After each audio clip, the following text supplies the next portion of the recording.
Super star Mahesh Babu భూమిక నటించినటువంటి ఒక్కడు cinema 2003 సంవత్సరంలో రిలీజ్ అయి అద్భుత విజయం సాధించింది. ఇండస్ట్రీకి హిట్గా నిలిచింది. గుణశేఖర్ ఈ సినిమాకి దర్శకత్వం వహించారు. మొట్టమొదట ఈ సినిమాకి టైటిల్ పెట్టింది అతడే ఆమె సైన్యం. ఈ పేరు ఇండస్ట్రీలో చాలామందికి నచ్చల, ఈవెన్ యూనిట్లో వాళ్ళు కూడా నచ్చలేదు. ఇది గమనించినటువంటి గుణశేఖర్ ఆ తర్వాత టైటిల్ని ఒక్కడి కింద మార్చారు. నిజంగా ఒక్కడు ఆ సినిమా సినిమా చరిత్రలోనే ఒక్కడిగా నిలిచింది. అయితే ఈ సినిమా మొట్టమొదటి నిర్మాత ఎవరు అనుకుంటే చాలా ఆసక్తికరంగా ఉంటుంది. అందుకనే ఈ వీడియో ఆశాంతం స్కిప్ చేయకుండా వినండి, మీ అభిప్రాయాలు తెలియచేయండి. రామోజీ ఫిల్మ్ సిటీలో ఉన్నట్టు రామోజీరావుకి ఈ కథని గుణశేఖర్ వినిపించారు. కథ బాగుంది, కథనం అద్భుతంగా ఉంది అని ప్రశంసించారు రామోజీరావు. ఈ సినిమాని మనమే తీద్దాం ఉషాఖండ్ మూవీస్ మీద అనటంతో నిజంగా గుణశేఖర్ కూడా చాలా హ్యాపీగా ఫీల్ అయ్యారు. ఆయన ఏం చెప్పారంటే, ఇందులో చార్మినార్ సెట్ చాలా కీలకం, సినిమాలో చాలా భాగం ఇక్కడే షూట్ చేయాల్సి ఉంటుంది కాబట్టి సెట్ వేయవలసి ఉంటుంది అని చెప్పి దర్శకుడు వివరించారు. దానికి రామోజీరావు తప్పకుండా వేద్దాం, మన రామోజీ ఫిల్మ్ సెట్లోనే చార్మినార్ సెట్ కూడా వేస్తే బాగుంటుందని చెప్పి చెప్పడంతో హాయిగా ఊపిరి పీల్చుకున్నారు. నిజంగా ఆ రోజుల్లో నిర్మాతలు ఎవరో కూడా ఈ సెట్ వేయడానికి ముందుకు రానటువంటి పరిస్థితి. ఎందుకంటే సినిమా ఇండస్ట్రీ అప్పుడప్పుడే భారీ బడ్జెట్కి అనువుగా మారుతోంది. ఇక భారీ బడ్జెట్తో తీస్తే కలెక్షన్స్ వస్తాయో రావో తెలియనటువంటి పరిస్థితి. దాని నుంచి గట్టెక్కామని చెప్పి గుణశేఖర్ అనుకున్నారు. కాకపోతే ఇక్కడే చిన్న మలుపు జరిగింది. ఈ కథ రెడీ చేసుకుంటున్నప్పుడు గుణశేఖర్ అనుకున్నటువంటి హీరో మహేష్ బాబు. మహేష్ బాబు కళ్ళలో ఉన్నటువంటి ఇంటెన్సిటీ, పైగా అజయ్ అనేటువంటి పాత్ర కబడ్డీ క్రీడాకారుడు, కబడ్డీ ఆడేటువంటి చొరవ, నైపుణ్యం, శారీరక దారుఢ్యం, హైటు ఇవన్నీ కూడా మహేష్ బాబుకి సూట్ అవుతాయని చెప్పి ఆయన భావించారు. అయితే ఇక్కడ రామోజీరావు ఆలోచన వేరేగా ఉంది. ఆ రోజుల్లో మంచి ఫామ్లో ఉన్నటువంటి ఉదయ్ కిరణ్ కానీ తరుణ్ కానీ వీళ్ళిద్దరిలో ఎవరినో ఒకరిని పెట్టి హీరోగా ఈ సినిమా తీద్దామని ఆయన అనుకున్నారు. అయితే గుణశేఖర్ మాత్రం పట్టుపట్టి మహేష్ బాబునే అనుకోవటంతో ఆయన సినిమా నుంచి ఆ ప్రాజెక్టు నుంచే డ్రాప్ అవటం జరిగింది. కథ మళ్ళీ మొదటికి వచ్చింది. ఎవరు నిర్మాత అని మళ్ళీ ఆ కథను పట్టుకొని వెళ్ళవలసిన పరిస్థితి గుణశేఖర్కి వచ్చింది. ఈ కథని విన్నటువంటి మహేష్ బాబు చాలా ఆసక్తికరంగా ఆయన ఒప్పుకున్నారు. మీకు పర్వాలేదు, మనకి తెలిసినటువంటి నిర్మాత ఎంఎస్ రెడ్డి ఉన్నారో అక్కడికి వెళ్ళి అడగండి అని చెప్పి ఆయన చెప్పడంతో ఎంఎస్ రెడ్డి దగ్గరికి వెళ్ళారు. ఎందుకంటే అంతకుముందు ఓ సినిమా కూడా గుణశేఖర్ చేస్తున్నారు, బాలరామాయణం అని చెప్పి, ఆగి మంచి అనుబంధం కూడా ఉంది. ఈ సినిమా కథంతా విన్నటువంటి ఎంఎస్ రెడ్డి మలిమాలని కూడా అంటారు, వాళ్ళ అబ్బాయి శ్యామ్ ప్రసాద్ రెడ్డికి రిఫర్ చేయడం జరిగింది. శ్యామ్ ప్రసాద్ రెడ్డి ఈ సినిమా మనం చేద్దాం, చార్మినార్ సెట్ కూడా వేద్దాం, కాకపోతే హీరోని మాత్రం జూనియర్ ఎన్టీఆర్ని పెట్టుకుందాం అని చెప్పి ఆయన ప్రపోజల్ పెట్టారు. కారణం ఏంటంటే అప్పటికి ఆది అనేటువంటి సినిమాతో సూపర్ ఫామ్లో ఉన్నారు జూనియర్ ఎన్టీఆర్. ఇది విన్నటువంటి గుణశేఖర్ కంగుతున్నారు. మహేష్ బాబు ఏమో రిఫరెన్స్ ఇచ్చారు, వీళ్ళేమో జూనియర్ ఎన్టీఆర్తో తీద్దాం అంటున్నారు అని ఆయన మహేష్ బాబుతోనే తీద్దాము, లేకపోతే ఈ సినిమా నేను వేరే వాళ్ళతో చేయను అని చెప్పి డ్రాప్ అవటం జరిగింది.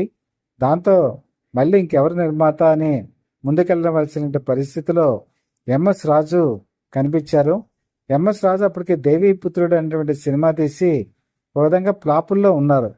ఓ పక్క మృగరాజు తీసి గుణశేఖర్ ఫ్లాపుల్లో ఉన్నారు. అలాగే మహేష్ బాబు కూడా పెద్ద హిట్స్ ఏమీ లేవు. రాజకుమారుడు, మురారి లాంటి సినిమాలు ఉన్నా పెద్ద ఇండస్ట్రీ హిట్లు ఏమీ లేవు. అలాంటి పరిస్థితుల్లో మహేష్ బాబు మరొక సూపర్ డూపర్ హిట్ గురించి ఎదురు చూస్తున్నారు. సో ఆ తరుణంలో ఎంఎస్ రాజు ఈ కథని విన్నారు. విని చార్మినార్ సెట్ కూడా తెలుసుకున్నారు. ఒకసారి కుర్చీ నుంచి లేచి కౌగిలించుకున్నారు. చాలా మంచి సబ్జెక్టు, నేను ఖర్చు పెడతాను అని చెప్పి నిజంగానే 15 కోట్ల రూపాయలు ఈ సినిమాకి ఖర్చు పెట్టారు. ఒక చార్మినార్ సెట్కే 1.5 crore వరకు ఖర్చు పెట్టడం జరిగింది. ఆ రోజుల్లో అది చాలా భారీ బడ్జెట్ సినిమా. 15 కోట్లు పెడితే అసలు డబ్బులు తిరిగి వస్తాయా రావా అని చాలామంది వెనక గుసగుసలాడుకున్నారు. ఎందుకంటే ముగ్గురు ఫ్లాపుల్లో ఉన్నారు, మరొక ఫ్లాప్ సినిమా తీయబోతున్నారు, ఈ డబ్బులంతా కూడా పోతాయి అని చెప్పి ఒక వెక్కిరింతగా ఉన్నటువంటి వాళ్ళు కూడా ఆ రోజు ఇండస్ట్రీలో గుసగుసలాడుకున్న సందర్భాలు కూడా అందరికీ తెలుసు. అలాంటి సందర్భాల్లో ఎంతో ధైర్యంతో తెగువతో ఈ సినిమా చేశారు గుణశేఖర్.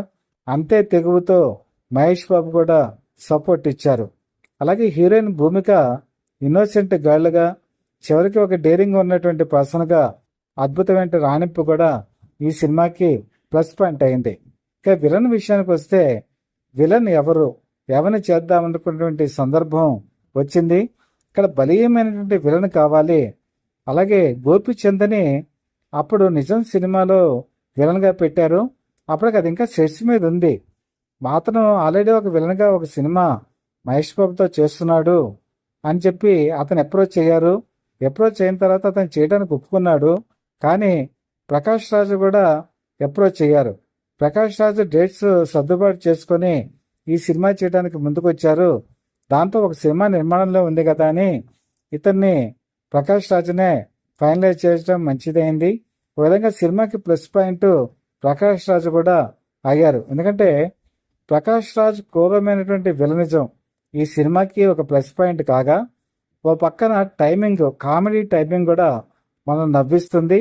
అలాగే అతనితో తలపడే సన్నివేశాల్లో మహేష్ బాబు నటన పరాకాష్ఠకి చేరుకుంటుంది.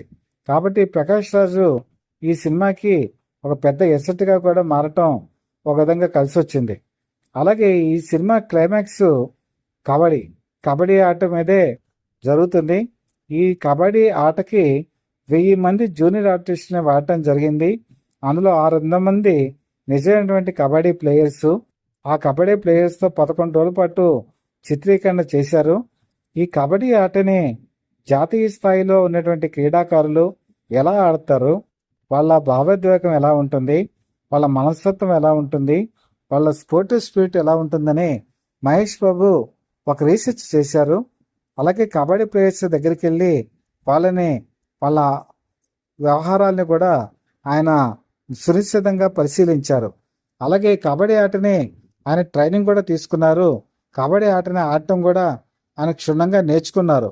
అందుకనే మీకు క్లైమాక్స్లో నిజమైన కబడ్డీ ప్లేయర్గా మహేష్ బాబు అద్భుత నటన ప్రదర్శిస్తారు. అంతమంది జూనియర్ ఆర్టిస్టులతో ఫైట్ను కూడా చిత్రీకరించడం కూడా ఆ రోజు ఒక విశేషంగా చెప్పుకోవచ్చు. క్లైమాక్స్ ఫైట్ అయితే అదిరిపోతుంది. ముఖ్యంగా ప్రకాష్ రాజ్తో చేసినటువంటి ఆ ఫైటు సినిమాకే ఒక తలమానికంగా మనం చెప్పుకోవచ్చు. ఈ విధంగా క్లైమాక్స్ కూడా అయిపోయిన తర్వాత ఈ సినిమా కథనం, సినిమా ఎంట్రీ, హీరో హీరోయిన్లు కలుసుకునేటువంటి సన్నివేశం సినిమా మొదలైన గంట తర్వాత కానీ వాళ్ళ కలవరు. ఆ రోజుల్లో ఈ ఒక్క టాపిక్కే చాలామంది ఆశ్చర్యపరిచేలా జరిగింది. సినిమా గంట తర్వాత హీరో హీరోయిన్లు కనుక కలిస్తే వాళ్ళు సినిమా ఇంకేం ఆడుతుంది అని చెప్పి పెదవి విరిచినటువంటి డిస్ట్రిబ్యూటర్లు కూడా ఉన్నారు. కానీ గుణశేఖర్ అంచనాలు తప్పలేదు. గంట తర్వాత కలిసినా కూడా సినిమా మీద ఏ ఎఫెక్ట్ కూడా పడలేదు. ఆ ప్రేమ అనేది ఇంకా బలపడినట్టుగా సినిమాలో చూపించినట్టుగా చాలా అద్భుతంగా వచ్చింది. అలాగే స్వప్న ఈ భూమిక క్యారెక్టర్ని ఇంట్లోనే దాచడం, తర్వాత ఆమెను ఎయిర్పోర్ట్కి దించేటువంటి సన్నివేశాలు హృదయాల్ని హార్ట్ టచింగ్గా ఉండేట్టుగా చేసింది. సినిమాలో హై వోల్టేజ్ సన్నివేశం ఒకటి ఉంది. అదేంటంటే మరి కర్నూలులో కొండారెడ్డి బురుజు, ఈ కొండారెడ్డి బురుజు దగ్గర ఒక వ్యక్తిని కొట్టినప్పుడు అది కూడా వెళ్ళి ప్రకాష్ రాజుని కొట్టినప్పుడు అది వెళ్ళి ఒక ట్రాన్స్ఫార్మర్ అతను తగిలి పట్టడం, ఆ తర్వాత అనేక మంది అతను చుట్టుముట్టినప్పుడు మహేష్ బాబు ఎలా తప్పించుకుంటాడు అని ఒక టెన్షన్ ప్రేక్షకుల్లో వస్తుంది. ఎన్నిసార్లు చూసినా కూడా ఆ టెన్షన్ అనేది ఉంటుంది. అప్పుడు ఒక కత్తి తీసుకొని భూమిక మీద పెట్టి అతను తప్పించుకునే విధానం ఆ సినిమాకి ఒక హైలైట్గా నిలుస్తుంది. సాహసం శ్వాసగా సాగిపోయినటువంటి పాట అయితే సినిమాకి చాలా అద్భుతంగా ఉంటుంది. ఇప్పటికీ కూడా ఆ పాట ఒక మోటివేషనల్ సాంగ్ అనుకోవచ్చు, ఒక ఇన్స్పిరేషన్ ఇచ్చేటువంటి సాంగ్ కూడా అనుకోవచ్చు. అప్పటి నుంచి కూడా మహేష్ బాబు తన సినిమాలో ఏదో ఒక సాంగ్ ఖచ్చితంగా మోటివేషనల్ సాంగ్ ఉండేట్టుగా ప్లాన్ చేసుకుంటారు. అదే ఆయనలో ఉన్నటువంటి గొప్పతనం. చెప్పవే చిరుగాలి అనేటువంటి పాట కూడా ఆ సినిమాకి హైలైట్. మొత్తం క్లైమాక్స్కి వచ్చేటప్పటికి క్లైమాక్స్లో భూమికి చేసేటువంటి ఛాలెంజ్, ఆ ఛాలెంజ్ని నెరవేర్చే ప్రయత్నంలో మరి మహేష్ బాబు చేసేటువంటి ఫైట్ కూడా తలమానికంగా ఉంటుంది. ఏదేమైనా ఇలాంటి స్క్రీన్ ప్లే ఉన్నటువంటి చిత్రం ఓ విధంగా చెప్పాలంటే చార్మినార్, ఓల్డ్ పాత బస్తీ, కబడ్డీ క్రీడ, మరోపక్క కర్నూలు ఫ్యాక్షనిజం, ఈ మూడు కలగలిపి గుణశేఖర్ చేసినటువంటి ఈ చిత్రం తెలుగు సినిమా చరిత్రలో చాలామంది దిగ్భ్రాంతిని గురిచేసింది. ఒక్క రోజులోనే సూపర్ స్టార్ అనేటువంటి పదానికి నిజమైన అర్హుడిని అని చెప్పేసి నిరూపించుకున్నారు మహేష్ బాబు. అందరూ కూడా ఆశ్చర్యచకితులయ్యారు. అలాంటి హిట్టు, అలాంటి సూపర్ హిట్టు ఎప్పుడో కానీ రావు. అలాంటి గొప్ప స్క్రీన్ ప్లే, గొప్ప కథనం ఈరోజు గుణశేఖర్ మనకి అందించారు అంటే దాని వెనకాల ఎంతో శ్రమ ఉంది, ఎంతో కష్టం ఉంది, ప్రిన్స్ మహేష్ బాబు పడ్డ తపన ఉంది, అలాగే ఆయన నేర్చుకున్నటువంటి శారీరక శ్రమ ఉంది. అలాగే ఇంత కష్టపడి బట్టే ఆ సినిమా అంత విజయవంతమైంది. సూపర్ స్టార్ మహేష్ బాబు కూడా ఏదో ఒక రోల్ వచ్చింది కదా అని ఇష్టం వచ్చినట్టు చేయరు. దాని వెనకాల చాలా బ్యాక్గ్రౌండ్ వర్క్ చేస్తారు. అలాగే మీకు కమల్ హాసన్ కూడా అంతే. కమల్ హాసన్ ఒక పాత్రని చేసే ముందు ఆ పాత్ర గురించి స్టడీ చేస్తారు. అలాగే అమీర్ ఖాన్ కూడా ఆ పాత్రని స్టడీ చేస్తారు. మహేష్ బాబు అలా చేయబట్టే ఆ కబడ్డీ క్రీడాకారుడిగా అద్భుతమైనటువంటి రాణింపు వచ్చింది. ఇప్పటికీ ఈ సినిమా చూస్తూ ఉంటే మనకి ఒళ్ళు జలధరిస్తుంది. ప్రిన్స్ మహేష్ బాబు నటన ఇంత పీక్కి వెళ్ళినప్పుడు మనం ఒళ్ళు గొగ్గురుపాటు కూడా కలగజేస్తుంది. ఏదైనా సూపర్ స్టారే కదా. మరి మీ కంటెంట్ ఎలా అనిపించిందో కామెంట్స్ రూపంలో నాకు తెలియచేయండి. అలాగే ఈ ఛానల్ని సబ్స్క్రైబ్ చేసుకున్నట్టయితే సబ్స్క్రైబ్ మాత్రం చేసుకోండి. మీ సబ్స్క్రిప్షన్ మాకు చాలా విలువైంది. మీ సపోర్ట్ మాకు ఎల్లవేళలా అందచేయాలని మనస్ఫూర్తిగా కోరుకుంటూ మీ మిత్రుడు శ్రేయోభిలాషి Satyavrata People Live TV chief editor DVSS Krishnaprasad.